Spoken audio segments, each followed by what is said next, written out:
At the IPL 2026 pre-season meeting, two of India's captains stood up and said the same thing: scrap the impact player rule. Were they right? To answer that, you first have to understand what this rule actually does.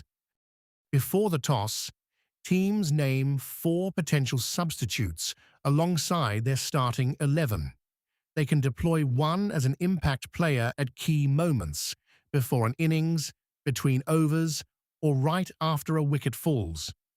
The outgoing player simply steps aside for the rest of the match, seamlessly passing the baton to the impact player, who enters with a completely fresh slate, fully cleared to bat or bowl their entire allocation. 1 substitution per team per match. That is it. No other 20-over cricket competition on earth allows this. Not the Big Bash, not the 100, not a single international match. 1 extra player. It sounds harmless, but it quietly changed what the IPL rewards. The rule didn't just change tactics, it changed what the IPL rewards. Washington's Sundar now bowls nearly 6 fewer balls per match than before the rule. That is a full over, gone from his game every single match. For some players, bowling nearly disappeared entirely. Rahul Tewatia, Abdul Samad, Venkatesh Iyer. Players who used to contribute overs, brought in as pure bats, rarely asked to bowl. Not because any of these players got worse, because why play someone who does 2 things adequately when you can bring in a specialist who does 1 thing perfectly? The IPL didn't stop these players developing. It stopped the next generation from being developed at all. India used to make all-rounders by the dozen. Sachin Tendulkar, 154 ODI wickets. Sehwag, 96. Ganguly, 100. Raina, Yuvraj.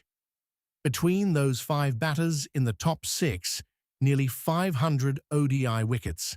Not emergency overs, not fillers, genuine match-turning options India reached for in a crisis. Now look at today's squad. Who in that top 6 gives you an over when everything is on the line? That player has gone. But the rule didn't stop at the players. It reshaped the game itself. 20-over cricket was already the most batting-friendly format ever invented. Pitches designed for runs, boundaries shorter, fielding restrictions. Then the impact player rule arrived. A game already tilted towards bat, tilted further still. The numbers confirm it.